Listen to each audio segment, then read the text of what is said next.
Bonjour à tous. Alors aujourd'hui, je voudrais vous présenter mon bureau flexible pour lequel j'ai déjà réalisé un article sur mon blog, mais je me suis dit qu'en vidéo, ça pourrait être quand même plus sympa, histoire que vous vous rendiez bien compte de ce que ça fait dans une classe.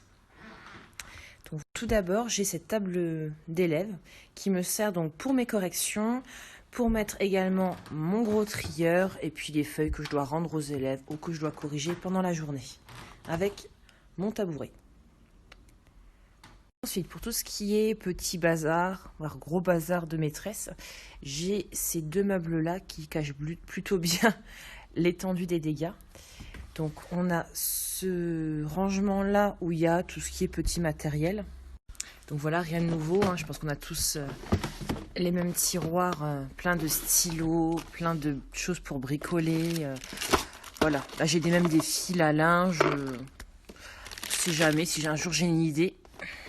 Et ça, c'est mon tiroir préféré, celui avec tous les sachets IKEA que j'utilise pour mes centres d'autonomie. Donc, il y a des petits, des moyens, des grands, enfin, voilà. Tout ce qu'il faut. Ici, je range le matériel un peu plus important, donc le massicot. Là, j'ai toute une réserve de craie, de pâte à fixe, les feutres d'ardoise, des pinces, enfin, voilà. Tout ce qui peut me servir. Et au-dessus, bon, c'est un petit peu un bas. Donc ici, il y a des ateliers qui sont en attente d'être mis en place. Ici, les pochettes avec les étiquettes des compétences. Et là, souvent des projets en cours, comme la semaine de la presse que j'ai pas encore terminé. Et ici, un projet qu'une de mes stagiaires avait mis en place. Enfin, la partie la plus intéressante de mon bureau, je pense pour vous, c'est ce meuble-ci. Voilà, mobile, que j'avais vu au départ chez Milly et qui vient de chez Ikea. Voilà.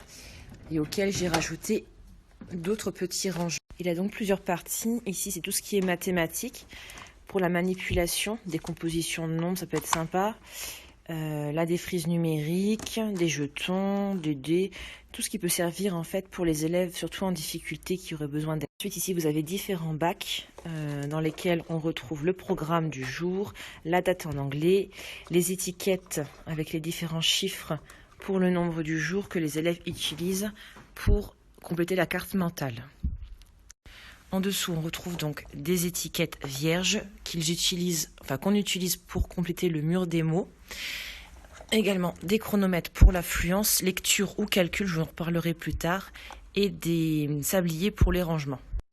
Donc pour les phases de rangement, c'est hyper pratique. Un peu de bazar, de choses que j'utilise en ce moment. Et ici, pour l'instant, on a des fiches d'aide au calcul plastifiées que les élèves peuvent utiliser pour s'aider. Donc voilà, au final, j'arrive à ranger quand même pas mal de choses. De manière générale, un petit peu tout mon matériel, sans que ça prenne non plus trop de place dans la classe. C'est ça qui est sympa. Voilà, et puis moi, ça me convient plutôt pas mal pour l'instant.